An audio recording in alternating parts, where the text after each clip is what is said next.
All right, welcome in here to Football Sunday Now, a special edition as it is officially the eve of Super Bowl week. New Orleans, Louisiana gearing up. So just over 7 days, 6 hours, 30 minutes if you're keeping track at home ahead of Super Bowl 59 between the Kansas City Chiefs and Philadelphia Eagles. I'm Andy Mack here in the anchor chair as we've done time and time again this season, dating back to way back in September for week one. And now it is a rematch of a Super Bowl we saw just several years ago. The Kansas City Chiefs trying to make history, trying to earn a three-peat, raise that Lombardi trophy for a third time. And of course, Jalen Hurts and company and the Philadelphia Eagles, Saquon Barkley, they will have something to say about it. A matchup of titans in this, the Big Easy, coming up in 7 days' time. We're going to get you prepared for all of the festivities there down in New Orleans as they host their 11th Super Bowl, the first since 2013, as it will take place on February the 9th. It is basically a national holiday. Patrick Mahomes going against Jalen Hurts on this very monumental game. All right, let's continue on here on Football Sunday Now, and let's talk about the game a little bit. I want to bring into the conversation right now Nick Lowery, a Chiefs Hall of Honor kicker, obviously back in the day, booting it through the uprights. Nick, thank you so much for joining us here on Football Sunday Now. The Chiefs trying to make history in exactly a week's time. What are you keeping an eye on for this matchup? Well, I've done a radio show both in Phoenix and in Kansas City, looking at this team and looking at the beautiful chapters each week was writing. And it's the W is the most important thing, right? Whether you win or not. People get caught up in other statistics, but how about 17 consecutive games decided by one score, by 7 points or less, that we've won? It's never been done before. How about that Patrick Mahomes is the only quarterback in the last 20, 30 years that is above 50% when down with a minute left, down by 7 points or less. He's 7 for 7. No one else is above 50%. That's a credit to Andy Reid, to Patrick Mahomes, Travis Kelce, Chris Jones, to credit to Mark Donovan and Clark Hunt and Brett Veach and the entire organization. This organization wins with what I call a small E, small ego. Everybody is no more important than anybody else.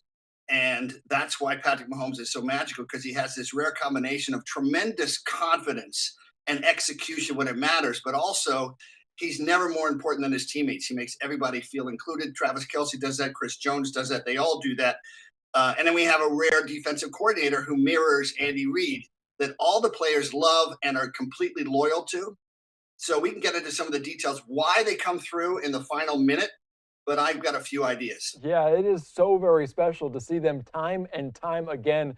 Obviously, they were 15-2 this year, and that one last loss came at the Week 18 when they rested most of their starters. But like you mentioned, 17 one-possession games. They've won the last bit, and it comes down to a certified Hall of Fame quarterback in Patrick Mahomes, but also the kicker, Harrison Butker, which you know about. Yes. Can you talk about just some of those facets that make them so good when it matters most?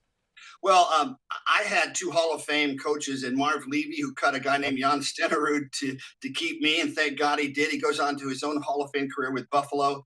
And then I had Marty Schottenheimer, who I think should be in the Hall of Fame as well. Yeah. And they were tremendous coaches. But Andy Reid does something a little bit differently. When he sees a play that works, unlike Marty, who would stare you in the face, say, "We're going to run that again, and you are not going to stop us, and we're going to keep running it till you stop us." Andy holds that in abeyance. Steve Spagnuolo, he holds those plays, those blitzes, et cetera, those packages in abeyance till it really matters at the end. So we had that late blitz on Josh Allen, which made him force the ball quickly. We have those plays like at the end of the Super Bowl last year to Mecole Hardman, where he's running towards the line of scrimmage and then suddenly doubles back behind the line of scrimmage and is free for that touchdown that won the Super Bowl. They hold back those big plays that they know are going to work. So they don't get the big lead, but they always have the right play at the end. The other part of it is, though, Andy, is they execute. Samaje Perine had to catch that ball. Isaiah Pacheco had to catch that ball on the big fourth down and big third down at the end to seal the game. So this team knows, because it's been in 7 consecutive AFC championship games. It knows because it's in the first team ever to be in 5 Super Bowls in 6 years. They're comfortable being themselves. Yeah. So they have a level of confidence that's not one, but 2 steps up from everybody else. It is so very impressive to see what they've done, and obsessed is the good word to describe head coach Andy Reid when it comes to those details, especially in those clutch moments. And you detailed their wins over the Philadelphia Eagles a couple years ago in Glendale, Arizona, and then last year against the San Francisco 49ers. I want to put up this tweet from Matt Leinart, a great college quarterback himself, saying if Andy Reid wins another Super Bowl, he should be considered amongst the greatest coaches of all time. He's a few seasons away from being the all-time winningest coach in NFL history. We should talk about him the way we talk about Bill Belichick. Do you agree with that sentiment? How good is Andy Reid? Because he's going up against the franchise that knows full well they hired him in Philly when he wasn't even a coordinator for the Packers. How good is Andy Reid? Andy Reid has that rare combination. He's tough, but he doesn't show it unless he has to. And players know he has standards, he has disciplines, and they better adhere. They better work hard. They better be team players.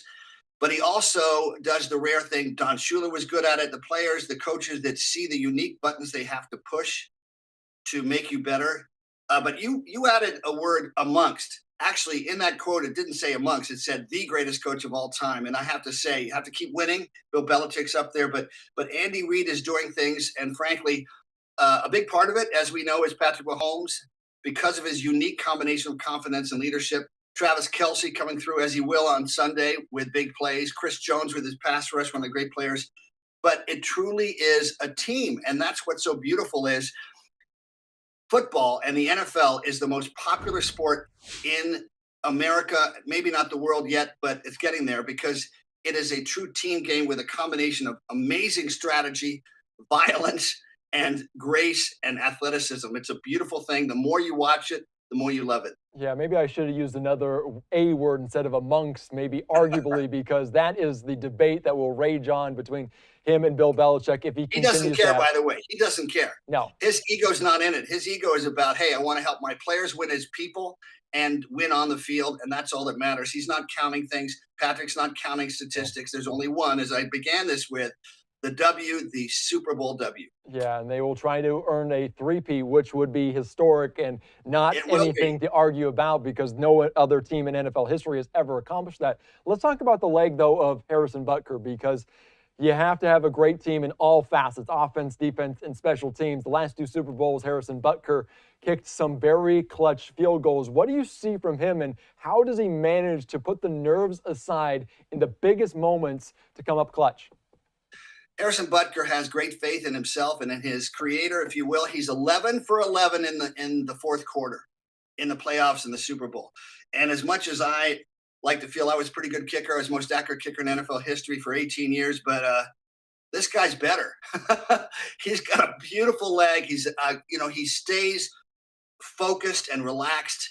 And he's had a couple of injuries, but he's going to be there for us. That's a great stadium to kick in, by the way. I had some good games in there as well. So I don't think the weather factor is going to be existent whatsoever. He's tremendous. He's clutch. He's humble, just like the rest of the players. Yeah, it's so very good. And I want to ask you, I'm not going to give you a prediction because I believe we know which way you're going to lean, but do you think this one comes down to a kick in Super Bowl 59 for the Chiefs to potentially clinch history?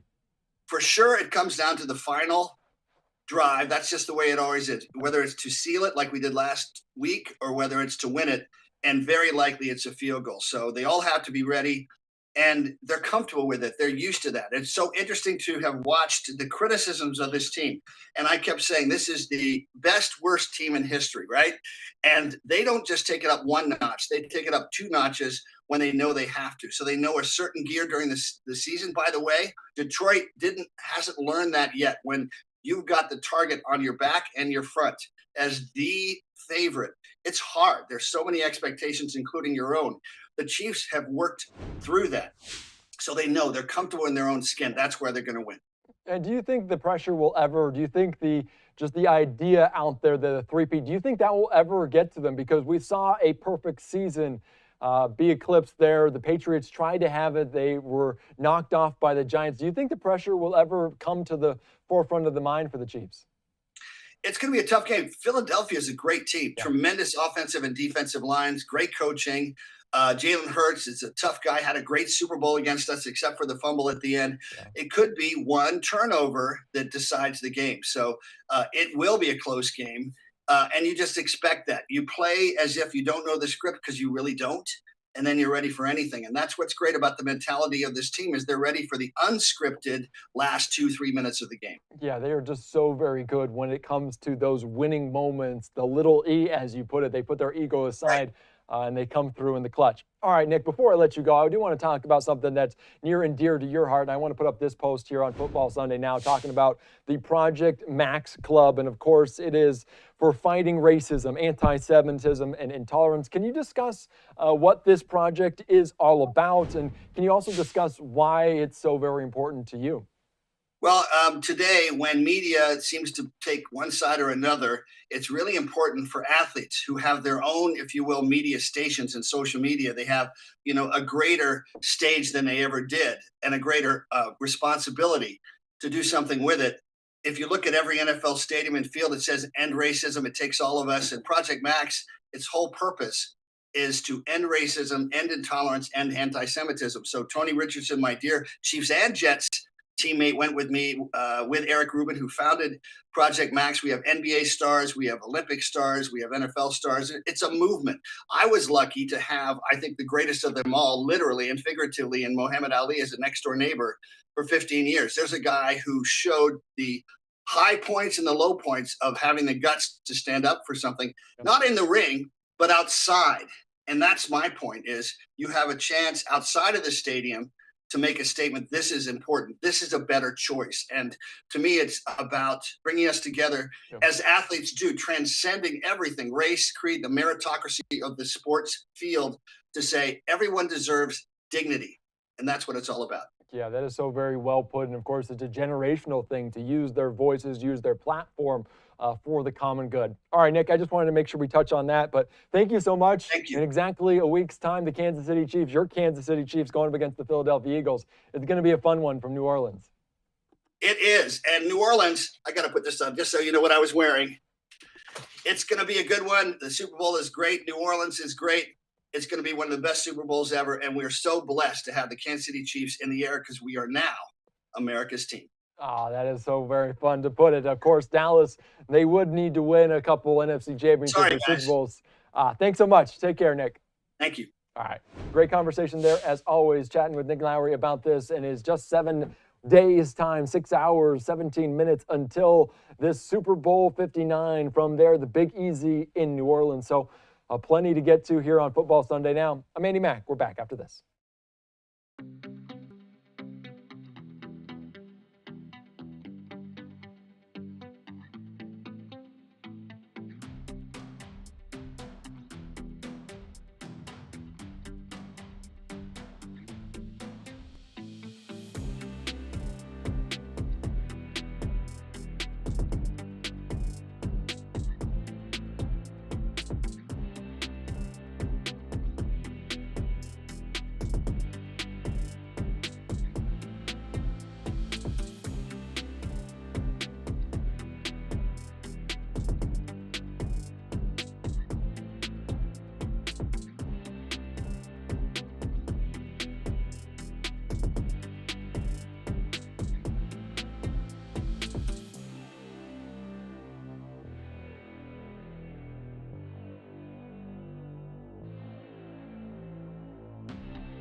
All right, welcome back in here to a Football Sunday Now. Just 7 days away until this. It's Super Bowl Eve week, and plenty to get to in terms of this very big game between the Kansas City Chiefs and Philadelphia Eagles. And so many questions on the mind about who will have the winning moment, who will be the hero in this game in New Orleans, who will catch the game-winning touchdown pass, who will kick the game-winning field goal. For more on this, let's go out to Kelly Severi on how these footballs, the pigskin, is actually made ahead of this big game. Confetti even came raining down on the Kansas City Chiefs. The workers at this Ada, Ohio factory got to work creating the Duke, the official football of the NFL. The work continued through the night so that by Monday morning, 54 balls are ready to be sent to both teams to be prepped or broken in. Then another set of 54 balls went out on Tuesday.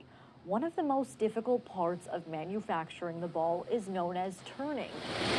Literally turning the leather inside out with just a couple of motions. Some NFL players think they can do this, only to be sadly mistaken when they visit the factory. And I tried it myself. And pull it down?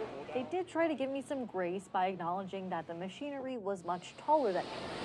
While the Duke has evolved to include microchip technology, collecting data on athletes, the craftsmanship has stayed the same.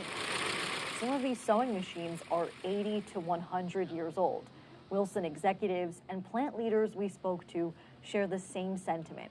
Without the hard work and talent of the people in this town, there wouldn't be the Duke. It is required that the NFL game ball be made in the United States, and we're proud of that. We wouldn't do it any other way anyway, because no one can build footballs like our people in Ada can. They don't underestimate the impact of what they're doing here. The ball and it being on the world's largest stage, come Super Bowl 59, they'll all be watching, whether they have a team in the game or not. They're watching this ball. While the Browns have never been to a Super Bowl, the folks here in Ada are always represented on the field. In Ada, Ohio, Kelly Severi, Fox Business. All right, great story there on this, the Super Bowl. Just an interesting facet around it, and that's what the Super Bowl is so great for. Is that there's so many different little minute angles for this game, and everyone will be tuning in for that game, and people in Ohio have a little flavor themselves. They are connected to the Super Bowl in their own unique way. All right, let's continue on here because obviously it feels like a national holiday. The Super Bowl taking place in exactly a week's time, but also there's plenty of money on the line in terms of sports betting and different things like that. We're going to get into that in just a little bit, but I do want to put up this shot of New Orleans one more time. And of course, we talked to our betting expert. I guess I will call them that now. Sports analyst, betting analyst, Jared Smith. Let's take you back to week one of this season on our predictions for the Super Bowl. Give me the Super Bowl pick. Who do we think is going to hoist that Lombardi come February in New Orleans? I will go. I was debating whether or not I wanted to pick the Chiefs to win. I'm putting the Chiefs in the Super Bowl, and I'm putting the Eagles in the Super Bowl. I think for the sake of history, I'll go Chiefs over Eagles, but that's a rematch of a few years ago. I would not be shocked if the Eagles won that game if they had a chance to take on Kansas City again. But here you go. You can record it, hit bookmark right now. We'll flash forward in a few months. Chiefs over Eagles in New Orleans for the Super Bowl. And it's so much fun. Oh my goodness. And we're joined live by the man himself that called these two teams. And we are 7 days away from this prognostication to being exactly right. Jared, thank you so much for joining us here on this leading up to the Super Bowl. When you look back at that clip, what goes through your head? Man, I'm good at my job, huh? I guess I'm in the right profession. I'm in the right profession, Andy. Because it's funny, I did give out that matchup to a couple different shows. On another show, I actually said the Eagles were going to get over the finish line and get over the hump. So if you just remove any of that, narrative in my head, I do think Kansas City is better equipped, obviously, because of just what they've done over the last few years. But I'll be honest, there's a vibe to me that really thinks Philly, because eventually Kansas City is going to have to lose. Like they're going to have to lose a playoff game at some point. This is not going to go on forever. So the question is, when will the moment be that Kansas City loses? And if you go back to that Super Bowl 2 years ago, that was as tight as it gets. 3-point game, tie game late, right? The holding call kind of was the difference that allowed Kansas City to kick that late field goal, didn't give Philly any time left to drive. But the difference for me now is the Eagles didn't have Saquon Barkley in that Super Bowl. They were Miles Sanders and Kenneth Gainwell and Jalen Hurts, the leading rushers in those games. Now they have Saquon Barkley, and the Kansas City obviously is pretty much the same team. In fact, I'd say maybe their offense is slightly worse than it was 2 years ago. Travis Kelce's a little bit more up there in years, and I think overall they're just not as efficient of an offense. So maybe that's the difference. Maybe Saquon Barkley's MVP type season is the difference that allows Philly to get over the hump this time. But this is a razor thin game. That's why the spread is basically a pick 'em. Yeah, you come out of that time machine joining the show, so it's always fun, Jared. And like you said, it is just so fun to see these two teams, and it's hard to complete history in terms of the three-peat. We saw it with New England trying to complete the undefeated season. Let's get into some of the major bets because there's going to be a lot of money on the line, and of course, there's bets like first touchdown score, length of the anthem, Gatorade, color. What are you looking at right now? What are some of your favorite bets going into the Super Bowl 59? Yeah, and I think my best piece of advice to everyone, the side and the total is not where I usually focus during this game. I think the professionals, when you get to this game, the one thing that the professionals love to do is they love to see an entire menu of bets and they can move the numbers accordingly because you always want to get ahead of the market. Well, when there's only one game left, it's hard to move the side or the total in a game that's priced pretty straight.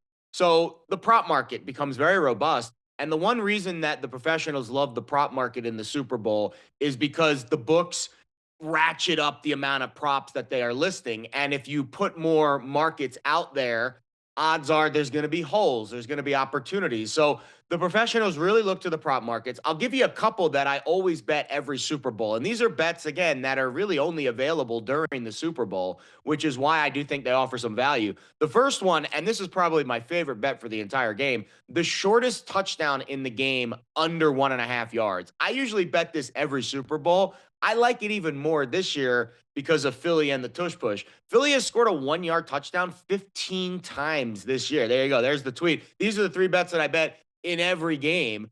And Philly, I think, is well equipped to score a touchdown in this game from 1 yard out because of the tush push. And if you want to correlate that, Jalen Hurts scoring a touchdown in the game is like even odds. I saw minus 105 over at BetMGM. So I think that is a really good bet. Very correlated to the Eagles scoring a 1-yard touchdown. Of the 15 times this year, 14 of them have been a quarterback. One of them was actually Kenny Pickett in one of the games that he filled in for Hurts. The Chiefs don't score as many 1-yard touchdowns, but I do think they are certainly equipped as well with their running game, Kareem Hunt and Isaiah Pacheco.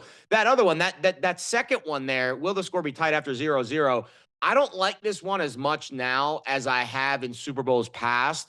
Usually this is one that's priced around minus 130, minus 140. I'm seeing minus 150 now, which is a little bit higher, and I think that's because the spread in the game's pretty tight. But I don't like this one as much now, Andy, because we see a lot of 2-point conversion attempts. We see a lot of missed extra points in this day and age. So I think that one doesn't hold as much value as it has in prior years.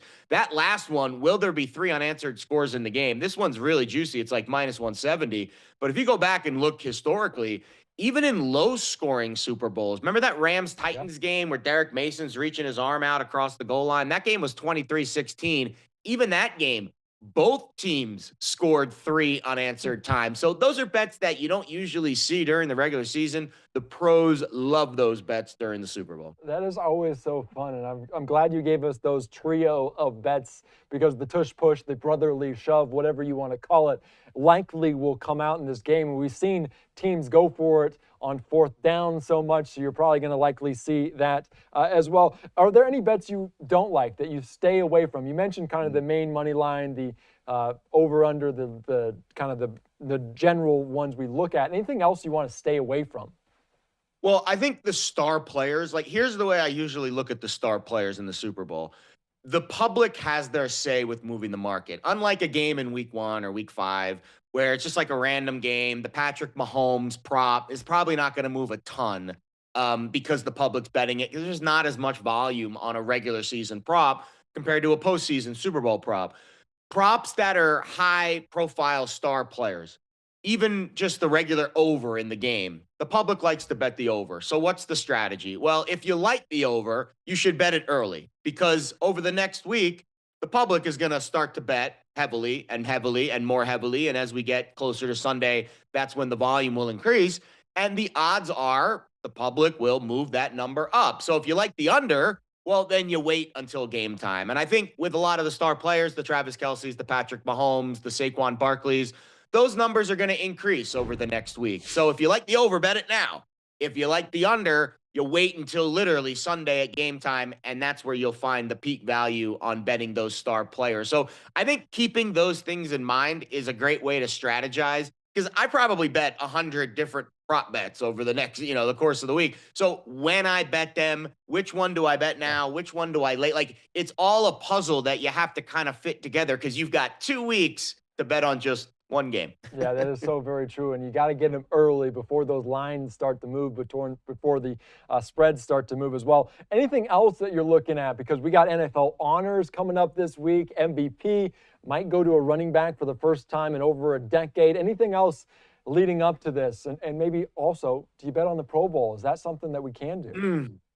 I had a tweet go viral this week, Andy, about the old Pro Bowl, the old skills competition, with Tom Brady running around there in Hawaii like 20 years ago.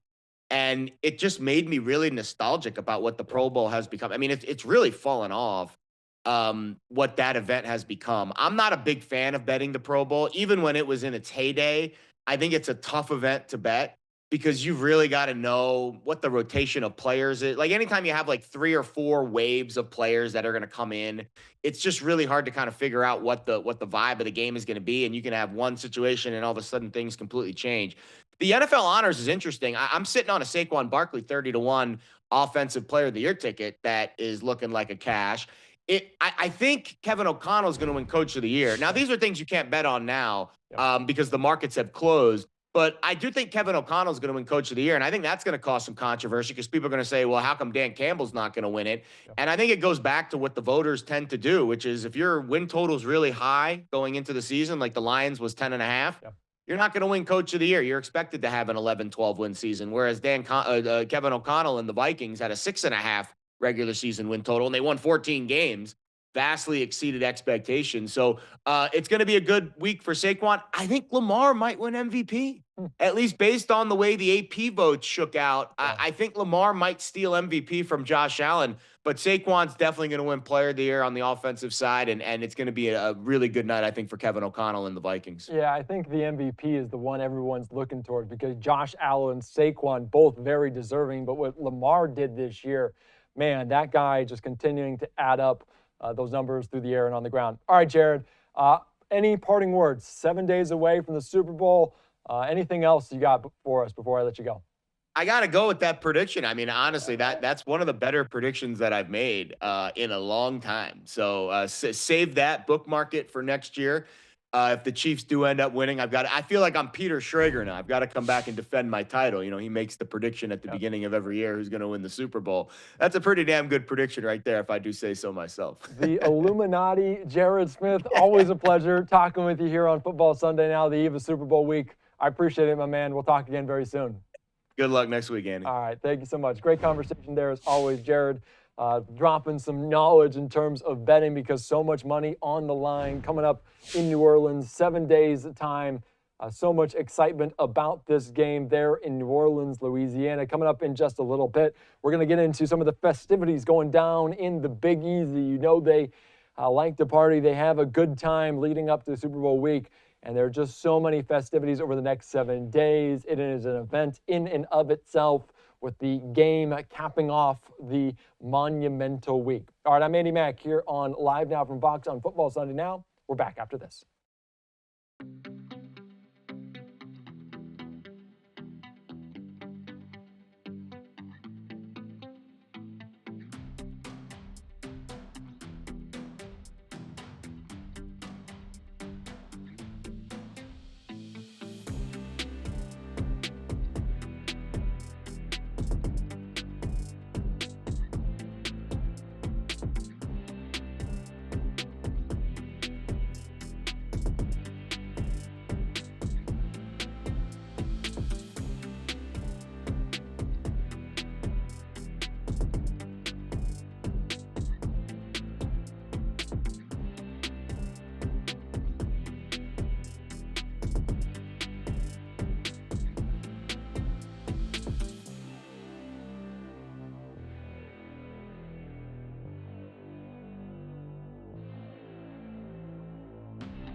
right, welcome back in here to Live and Now from Fox on Football Sunday, now on the eve of Super Bowl week, as Super Bowl 59 will be between the Kansas City Chiefs and the Philadelphia Eagles. And the game really caps off a week of festivities. So many people, so many celebrities will be down in New Orleans as this game will kick off in 7 days, 5 hours, 58 minutes, if you're keeping track at home. But we want to go back to some of the conference championship games, and I want to talk about the ultimate patriotic symbol, the national anthem, a great rendition at Arrowhead Stadium. And I want to put up just this, a post here from the Kansas City Chiefs, and the flyover so special, the setting just so incredible. And I do want to bring in right now the guy that performed this rendition of the national anthem for his home state Chiefs there, the Kansas City Chiefs. It is General Wilson,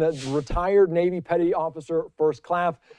Thank you so much for joining us here on Live Now from Fox on Football Sunday. Now, take us back to the AFC Championship game a week ago. What's going through your head? Describe the setting for you there on the field. Wow. First of all, it's an honor to be here with you. That's amazing.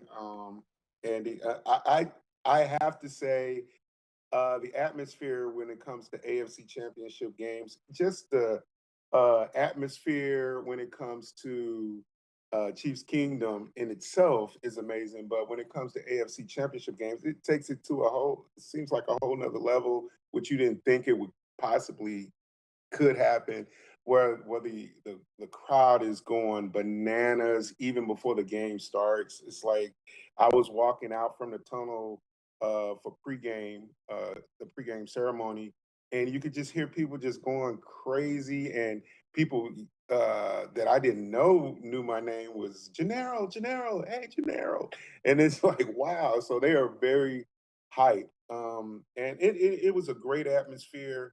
I've witnessed it before. I've done 2 AFC Championship games there, which they both won. Both of those games they won, and they won the Super Bowl for.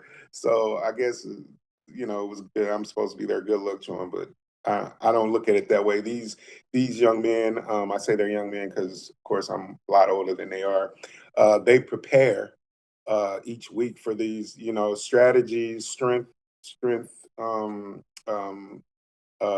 Just different things that they, the formations and different things like that. So they really prepare for this game. So it's not the national anthem that actually allows them to win the game.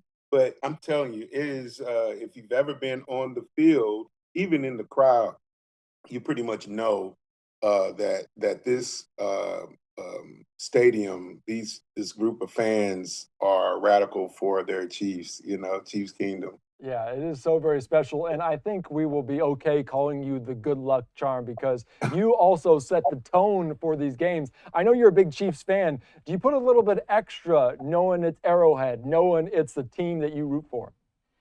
No, I don't, because my purpose is that when I sing that it touches someone, I don't compete against anyone. It's not for performance. It's not for entertainment. It's for unity. And that's something that I've been living with and going by since 1998 when I first started with the St. Louis Rams. I just wanted to be, everyone singing it together for that 1 minute and a half, just coming together and singing in unity, even though this world sometimes tears us apart and we're not really, our opinions don't matter to each other. That's what we fought for. We fought for you to have an opinion without any repercussions. You know what I'm saying? So for me to sing and then hear the audience singing with me, whether it's a small room, a big room, a stadium, an arena, it doesn't matter. It's unity, and it gives me chills when I hear them singing along with me. And I don't wear in-ears. I actually, I want to hear the crowd, and that's what I get when I sing at different places. I actually sing for the Philadelphia Eagles as well, so and they're radical as well. So it's amazing, and it's an honor to be able to go across the country and sing our national anthem. It's such a great rendition. And of course, obviously, the service means so very much to you. So you can just hear it in your voice. And we did see some of the images. And I know you're not looking at other players. I know you're not looking at head coach Andy Reid. But what's the relationship like with the players? We saw Chris Jones, the big defensive guy for the Kansas City Chiefs, brought to the tears. What's it like when you see those moments? And can you describe the relationships maybe with some of the people on the field? Well, actually, going to the first question, everywhere I go, it doesn't matter, NBA, NFL. I really can't do too much with NHL, but when I do that, because they're skating all around, so I can't get them. But I actually sing the song before. Well, with Andy Reid, coach. Right before I sing, I'm standing on that podium. Before they even say my name, we catch our eyes and I salute him. He salutes me. We did that now. That's something that we've been doing since Philadelphia time when he was coaching there.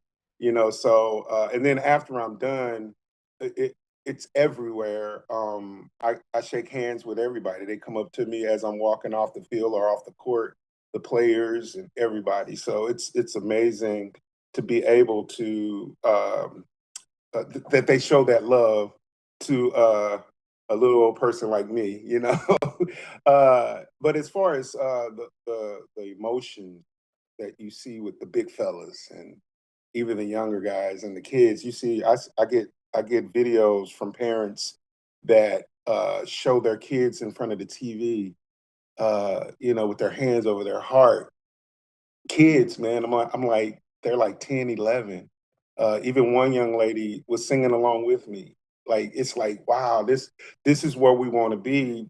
And I believe that they're showing love and emotion for our country. Like the tears is not just because I'm singing.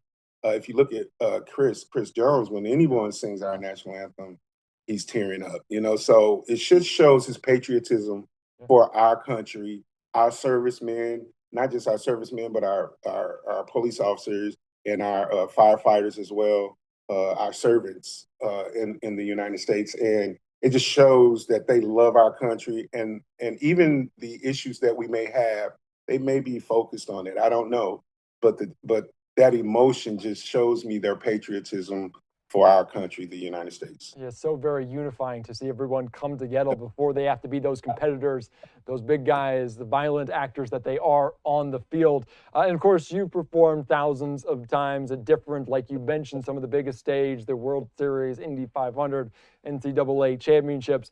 We know the national anthem at the Super Bowl. Jon Batiste is going to be singing. Any tips for him? I know he's performed on big stages as well, but any tips for him singing the national anthem in New Orleans this weekend? Well, he's a big guy. He's probably he's a great singer. So it's like, I think that if he doesn't know, let me put it this way: a lot of people have their own opinion on the national anthem. They want it to be a performance or entertainment. They want the runs, and some of them want the riffs, but the majority of, I'm finding this out, and I'm glad I do it the way that I do it. The majority of the people, they want you to keep it as basic or as original as possible. Still putting your stamp on it somehow. But so when I sing, people will say, hey, that was Janera Wilson. I know that voice without seeing me. Yeah. You still want to put your spin on it, but not to where the audience can't sing with you. That's what they want to be able to sing with you than just spectating. Because when you do runs and you do riffs, now you got the audience sitting there looking at you like, okay, that was good. But they're not in it with you. You know what I'm saying? So I would suggest that not just this national anthem, but every national anthem singer, think about that. Find a way to keep it as close to original as possible without losing your flavor, and so that the people can sing with you. That's very important when it comes to that. Again, I don't entertain when it comes to that. I'm not there for performance. It's all about unity, so I try my best. That is so very good, and I know he is a New Orleans, Louisiana native, so he might put a little bit of a twist, but he'll put a stamp on it. But that is good advice if Jon is watching right now going into Super Bowl week. Of course, we'll expect some great things from him like we do from you time and time again. General Wilson, thank you so much for your time. Thank you so much for your service. Thanks so much for joining us here on Football Sunday Now. Always a pleasure. Anytime you can call me. I call you Sir Matt. I appreciate it. I appreciate it. Getting a nickname from the great one. Thank you so much, General. I appreciate your time. Have a great week. Enjoy the Super Bowl. God bless you now. Take care. Thank you so much. All right, great conversation there as always, as we are 7 days away. Thank you all now to our viewers here joining us from the main show here on Live Now from Fox. This is Football Sunday Now. We're diving into the latest top headlines going into Super Bowl week. So many different festivities going on in New Orleans. Of course, we're talking about all of those major festivities but that lead up to ultimately the final game in New Orleans, the Kansas City Chiefs and the Philadelphia Eagles. All right, I'm Andy Mack here on Football Sunday. Now let's slide away for a quick 2-minute break. We'll take you back down to the Big Easy after this.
All right, welcome back in here to Football Sunday Now, the eve of Super Bowl week. Plenty of people will be tuning in, millions across the country and around the world, and plenty heading to the Big Easy for this monumental week. It is such a cool time in such a great city in New Orleans. 7 days, 5 hours, 45 minutes until kickoff of this Super Bowl 59 on Fox. And of course, the people of New Orleans gearing up in a big way. Let's take you out to the mayor, LaToya Cantrell, gearing up for the city, and it has a special message to everyone out there.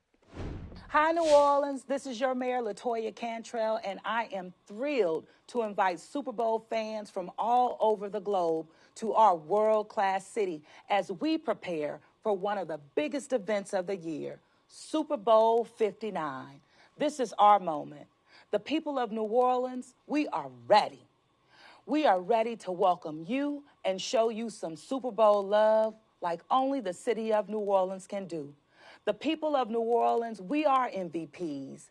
They are the most valuable resource New Orleans is known for across the world. Our vibrant culture, unforgettable food, our music, and of course, our one-of-a-kind football spirit.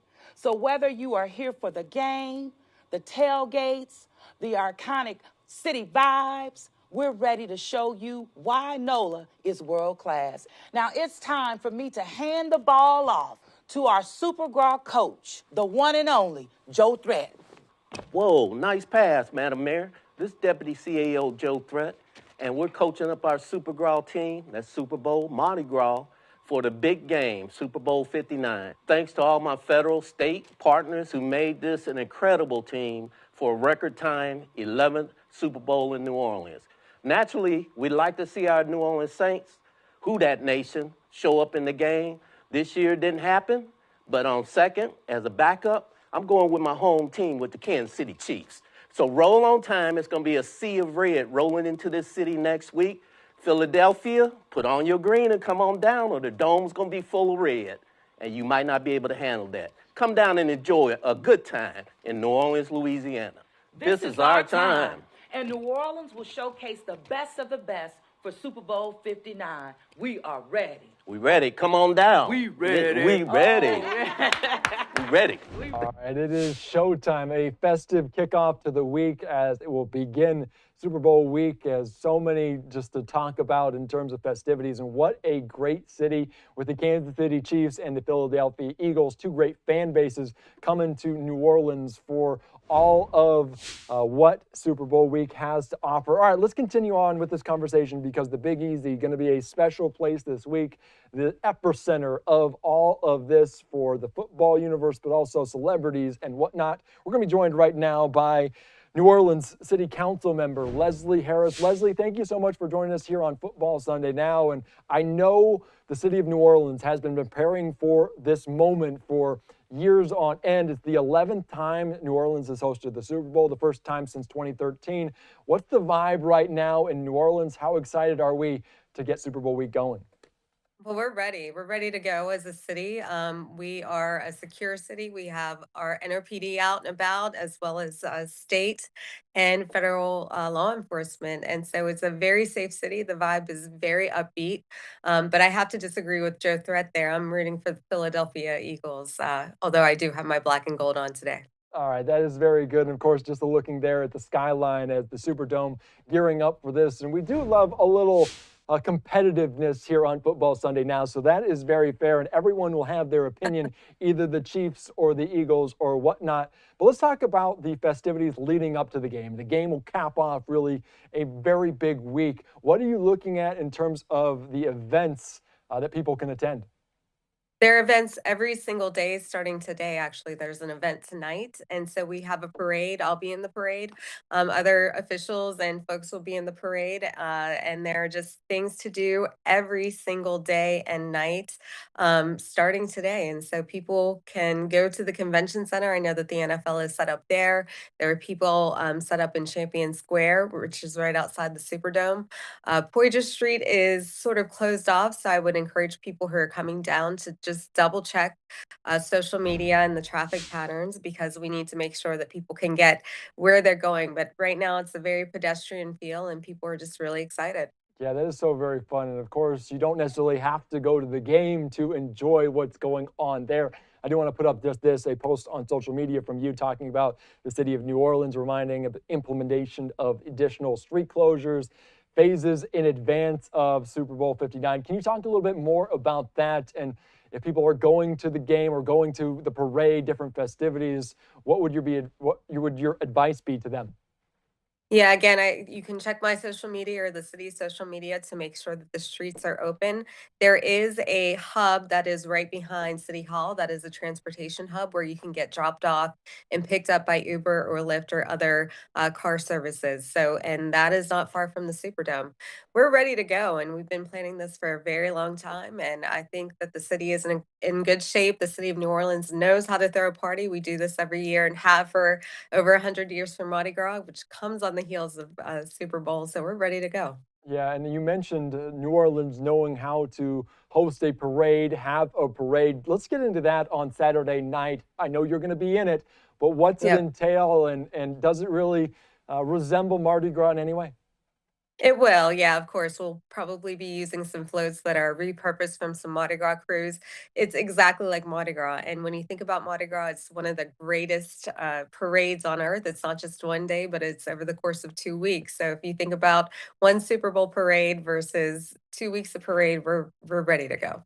All right, and we know these two fan bases that are coming to New Orleans, the Kansas City Chiefs, they know about playing in a Super Bowl. They know about this. They're going for history. Philadelphia Eagles, as rowdy a bunch as they come in the NFL. What's the advice to some of these fans if they're coming to the Big Easy to root on their team?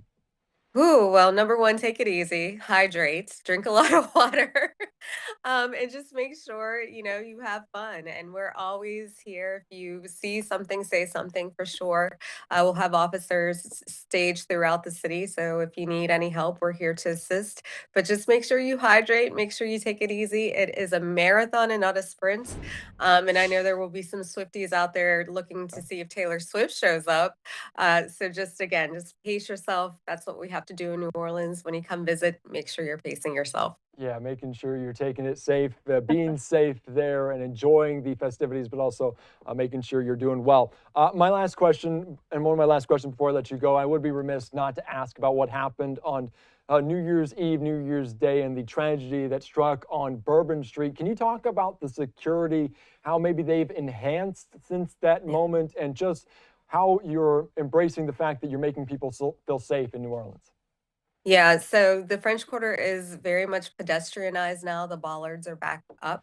And so there's very limited vehicle traffic within the French Quarter itself. We do have agents and NOPD officers stationed everywhere throughout the French Quarter. And so it's just going to be a very safe vibe. So, again, if you see something, say something. But at the same time, just know that law enforcement's out there, the city is out there, and we're here to take care of you and host you.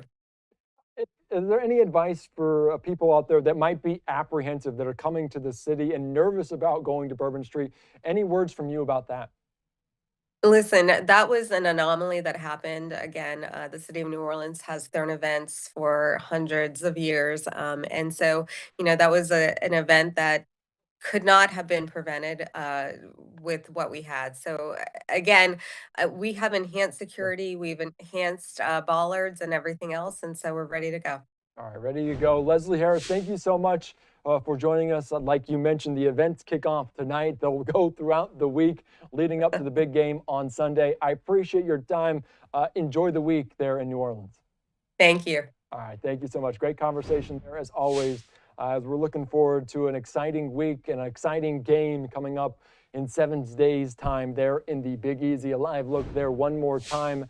As we're following it all very closely here on Football Sunday Now, gearing up for the final game, the culmination of this season, Super Bowl 59. You'll be able to watch it on Fox for that game. Let's slide away for a final 2-minute break of this hour. We'll be back after this.